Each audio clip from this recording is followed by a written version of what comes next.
이 고린도전서 15장이 특별히 우리가 부활장이라고 이렇게 말하죠. 58절까지 긴 내용입니다만은 전체가 다 예수님의 부활에 관한 말씀입니다.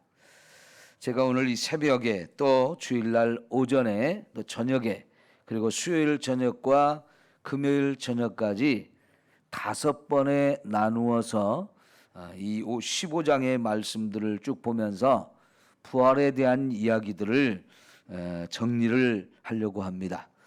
이번 기회에 여러분들 부활에 대한 말씀을 제대로 깨닫고 저와 여러분이 부활의 믿음 위에 굳게 설 수 있기를 축원합니다. 이 부활이라고 하는 것 사실 믿기가 어려운 것 중에 하나입니다. 가장 성경에 있는 말씀 중에 믿기 어려운 게 부활이 아닐까 생각해요. 왜냐하면 우리 인간은요, 지금까지 부활이라는 걸 별로 경험을 못했기 때문에 그래요. 성경에 보면 하나님에 의해서 죽은 자를 살려준 사건들이 구약에도 몇 건이 있고 신약에도 몇 건이 있어요. 그러나 이것은 흔치 않은 일이에요. 더구나 우리 시대에 그런 일을 경험하는 것이 쉬운 일이 아니다 보니까 부활을 믿지 못해요. 예수를 믿는다고 하는데도 불구하고 예수님의 부활도 믿지 못하고 나의 부활도 믿지 못하는 이런 사람들이 사실 꽤 많지 않습니까? 그런데 이 부활이라는 것, 예수님의 십자가의 죽음과 더불어서 예수님의 부활은 우리가 가진 복음의 핵심이에요. 그래서 이 부활을 믿지 못하면 우리 믿음은 엉터리입니다. 반드시 저와 여러분이 이 부활이라는 믿음을 가져야 되는데, 자, 믿음은 저와 여러분이 믿고 싶다 해서 믿어지는 게 아니에요. 우리가 어떻게 해야 믿을 수 있죠? 하나님이 선물로 주셔야 돼요. 믿음은 하나님의 선물이에요. 그러니까요, 여러분, 저도 그렇고 여러분도 그렇고 부활은 믿기 어려운 문제인데 이게 믿어지려면 하나님이 저와 여러분의 믿음이란 선물을 주셔야 돼요. 그래서 여러분 우선 하나님 앞에 이 믿음의 선물을 달라고 기도할 수 있기를 축원합니다. 이왕에 하나님이 선물을 주실 때 크게 주시도록 기도하세요. 예? 큰 거 좋아하잖아요. 많은 거 좋아하고요.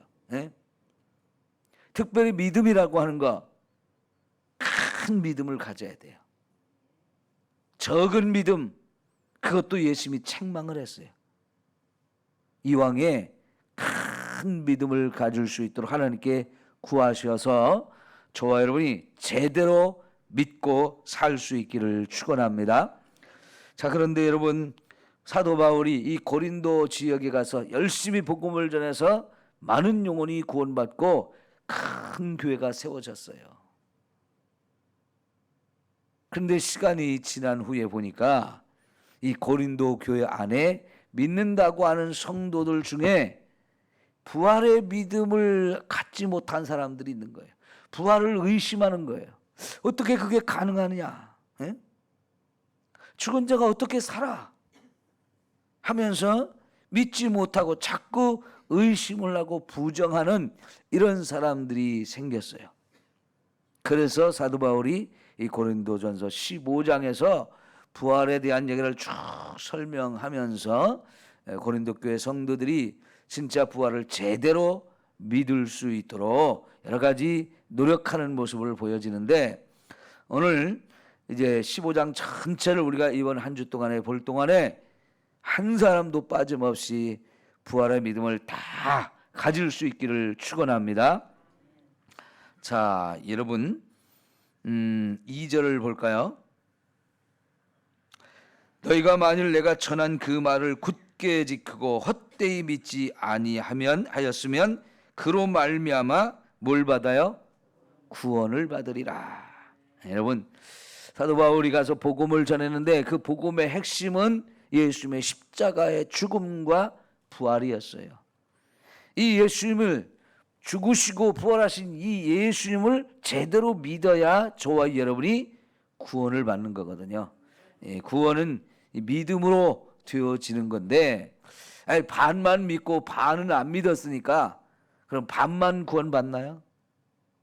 아니, 그거는 믿음이 아니에요.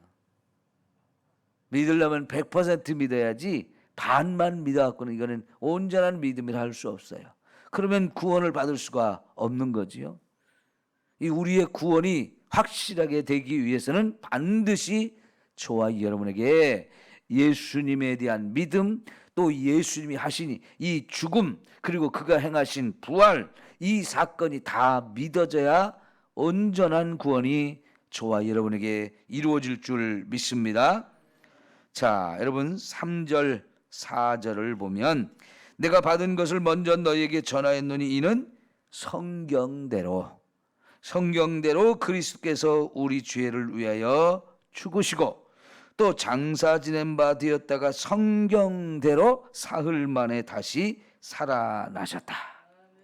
그러니까 예수님의 십자가의 죽음과 부활은 그냥 어느 날 갑자기 죽고 갑자기 부활하고 이런 게 아니고 이미 구약 성경에 예수님의 죽음과 부활에 관한 얘기가 다 예언되어 있었던 거예요.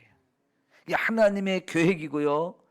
예수님이 반드시 하셔야만 하는, 이런 일을 경험하셔야만 하는 그런 사건이 바로 예수님의 죽음과 부활이었던 거예요.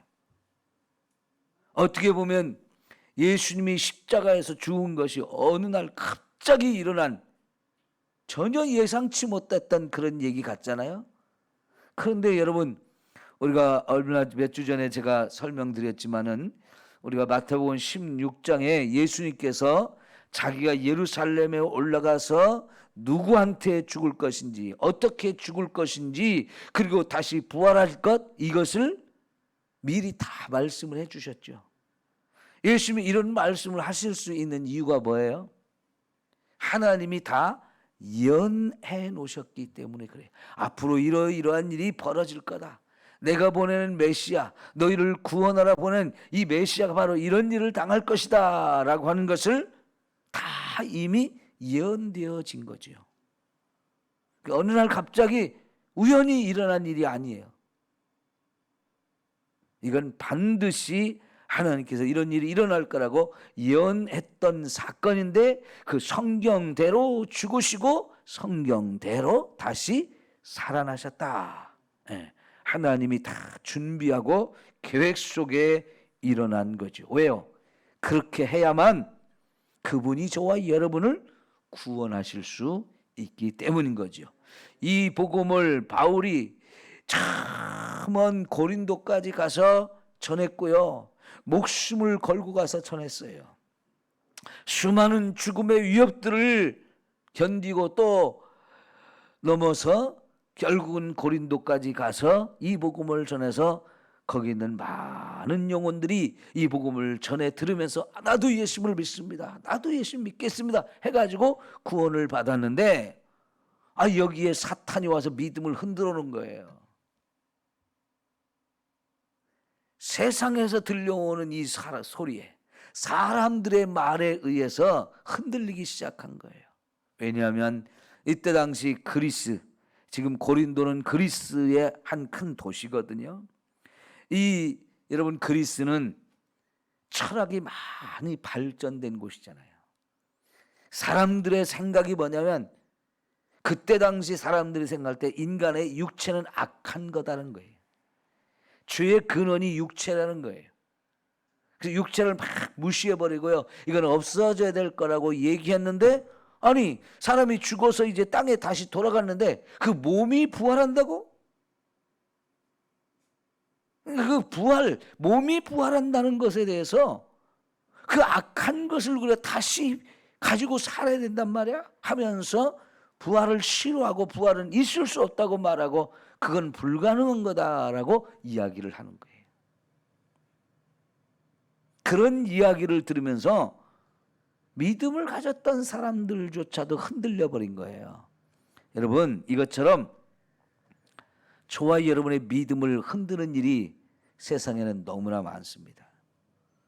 사탄은 끊임없이 저와 여러분의 믿음을 깨트리려고 해요. 잘 믿던 사람도 어느 순간 낙심하고 시험에 들고, 그리고는 믿음이 싹 무너져가지고 믿는 건지 안 믿는 건지 이렇게 뒤어진 사람들 많잖아요. 엄청난 은혜를 받았던 사람들조차도 그 받은 은혜를 다 까먹고 소멸해버리고 뜨뜻미지근한 상태로 신앙생활하는 사람 또 얼마나 많습니까? 여러분, 이것이 하나님께서 저와 여러분이 값없이 어마어마한 선물을 주셨음에도 불구하고 그 은혜 잃어버리고 그 열정, 그 감사 다 잃어버리고요, 너무나 나약한 믿음으로 잠들어 있는 성도들이 너무나 많아요. 여러분, 다시 한번 이 부활에 대한 말씀을 사도 바울이 전해주는 이 말씀을 들으면서 저와 여러분이 깨어날 수 있기를 축원합니다. 제대로 된 믿음을 가질 수 있기를 축원합니다. 자, 그 다음에 보면 사도 바울이 이제 이 부활이 얼마나 중요하고 얼마나 확실한 사실인지를 저와 여러분에게 가르쳐주기 위해서, 자, 5절 보면 게바에게 보이시고 후에 12 제자에게와 그의 500의 형제에게 일시에 보이셨나니 그 중에 지금까지 대다수는 살아있고 어떤 사람은 잠들었으며 그 후에 야고보에게 보이셨으며 그 후에 모든 사도에게와 맨 나중에 만삭되지 못하여 난 자 같은 내게도 보이셨느니라. 여러분, 부활을 왜 못 믿습니까? 그 부활하신 예수님을 만난 수많은 증인들이 있고 목격자가 있는데,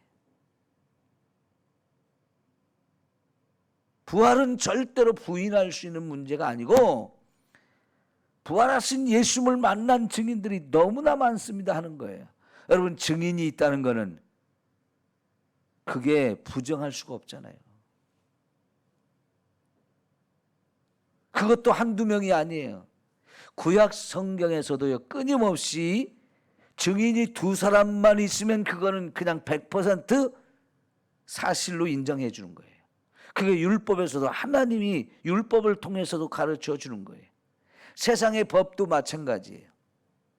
어떤 일에 대해서 증인이 2사람 이상만 되면 그거는 다 인정해 주는 거예요.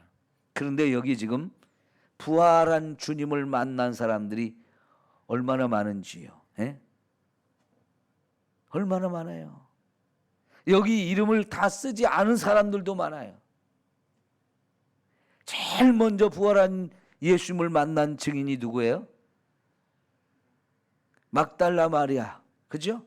막달라 마리아가 제일 먼저 부활하신 예수님을 만났잖아요.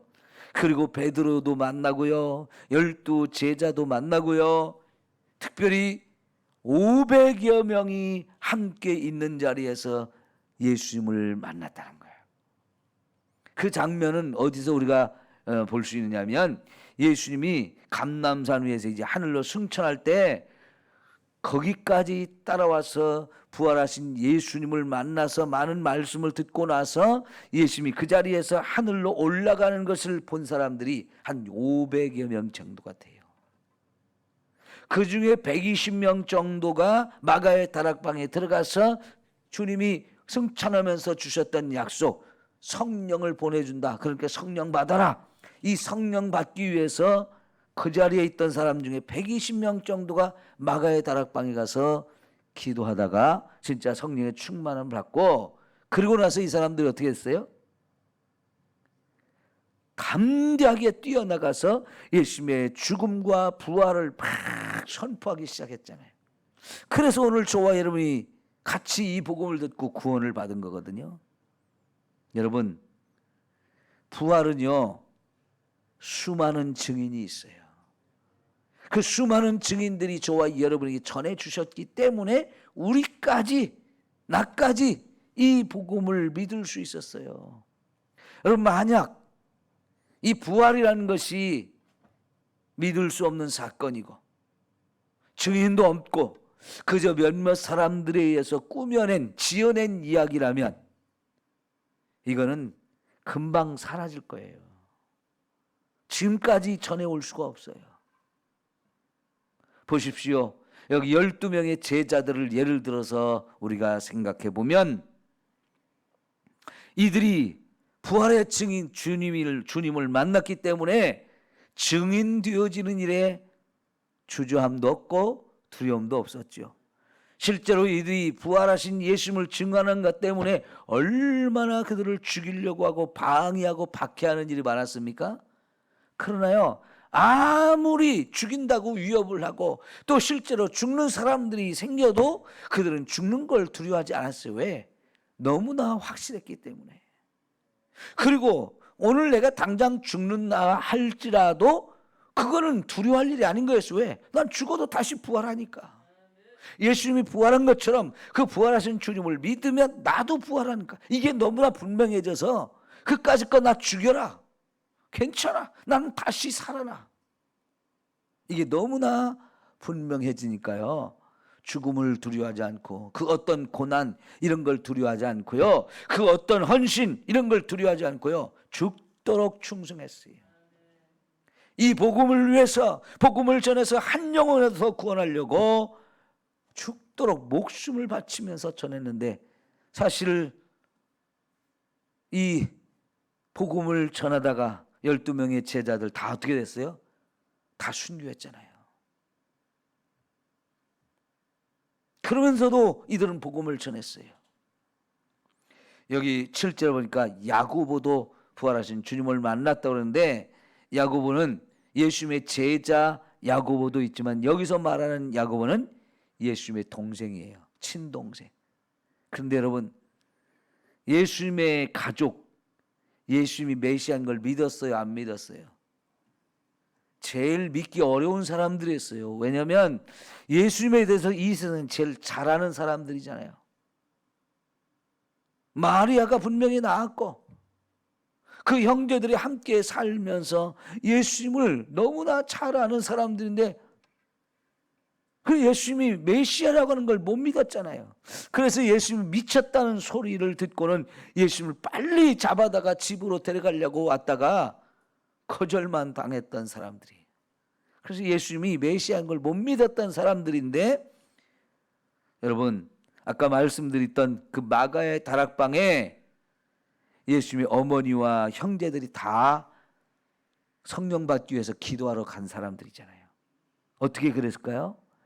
부활하신 예수님이 자기 가족들에게 찾아가서 자기 가족들을 다 예수님을 믿게 만드는 거예요. 부활하신 예수님이 찾아왔는데 이 가족들이 할 말이 뭐가 있어요? 못 믿을 게 뭐가 있어요? 자기 예수님의 어머니는 예수님의 죽음의 현장을 처음부터 끝까지 다 지켜본 분이잖아요. 무덤에 장례 지는 것까지 다 같이 참여해서 장례까지 치렀던 것이 어머니예요. 그런데 부활하신 예수님이 찾아왔는데 이게 얼마나 어마어마한 사건이에요. 살았는데 아들이 죽었는데 살아났어요. 이거는요 못 믿을 사항이 아닌 거예요. 예수님 메시아라는 것이 분명해진 거예요. 그러면서 예수님의 동생들도 다 같이 믿게 됐고 그래서 이 야고보는 사도행전은 이제 보게 되면 초대교회에서요 교회 최고 지도자가 되었어요. 사도들과 함께 교회를 이끌고 가는 최고 지도자가 되었어요. 그래서 우리 뒤에 보면 야고보서가 이 야고보에 의해서 쓰여진 성경이에요. 왜 이런 말씀을 제가 드리냐고요? 부활하신 예수님을 만난 사람들 한결같이 다 표현했어요. 어떻게 해요? 놀랍게 표현했어요. 사도 바울이 자신의 간증을 여기서 하고 있잖아요. 나도 예수님을 만나고 변했다. 그래서 사람들이 얘기하잖아요.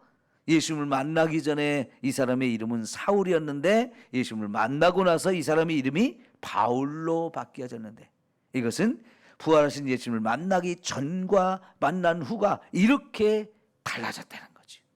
여기 사도 바울이 나는 사실 만삭되지 못해서 난 칠삭동이 팔삭동이 같은 사람인데 그리고 죄인 중에서도 가장 큰 죄인이고 사도들 중에서도 가장 작은 사도인데 나 같은 사람을 부활하신 예수님이 찾아와 만나 주셔서 내가 변했다.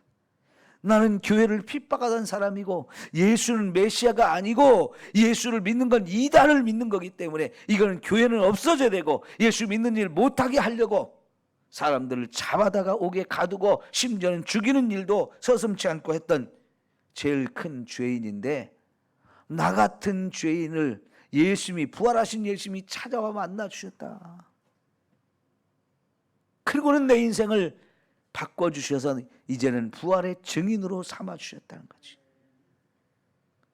내가 이 전한 복음, 나를 찾아와 만나주시고 나를 믿게 하셔서 그래서 내가 그 은혜로 지금 너희들에게까지 달려가서 복음을 전했는데 내가 전한 복음을 버리고 부활하신 예수님을 안 믿어?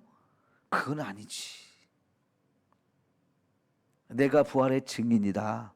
내가 부활의 증인이야. 그러니 여러분 이 믿음을 어찌 부인할 수 있겠어요? 여러분 이 부활하신 예수님이 저와 여러분을 얼마든지 사도 바울처럼 찾아오실 수 있어요. 만나 주실 수 있어요. 그러니까 여러분 하나님께 구하세요. 아까 말씀드렸죠? 믿음은 하나님이 주신 선물이라고요. 아우 나 믿고 싶은데요 안 믿어져요. 그런 사람은 얼마든지 있어요. 특히 부활이 그런 거거든요. 그러면 나 좀 하나님 만나주세요. 나 하나님 만나고 싶어요. 하나님을 찾고 하나님을 만나기를 사모하면 찾아와 주신다고 약속하셨잖아요. 오늘 저와 여러분 얼마든지 찾아와 주실 수 있어요. 아니 전에 예수님을 만났던 사람도 또 찾아와 달라고 또 만나고 싶다고 또 기도하면 얼마든지 또 찾아와 주실 수 있는 분이에요. 그래서 그 예수님을 만나고 정말 제대로 된 참 믿음을 갖고 사는 저와 여러분 됩시다. 나아가서 아까 말씀드린 대로 예수님의 죽음과 부활에 가는 걸 믿으면 구원을 받아요. 구원을 받아요. 그러니 여러분 이 복음을 들고 가서 구원받지 못한 영혼들, 지옥의 멸망길로 달려가고 있는 영혼들을 구원하는 일을 우리는 사명으로 받았으니 열심히 복음을 전합시다. 이게 얼마나 귀하고 아름다운 인생이 되는 거예요. 내 인생도 최고의 인생을 사는 것이고 죽어가는 영혼을 살아나면 그 영혼도 가장 큰 복을 받는 거잖아요. 우리 부활의 증인이 됩시다. 기도합니다.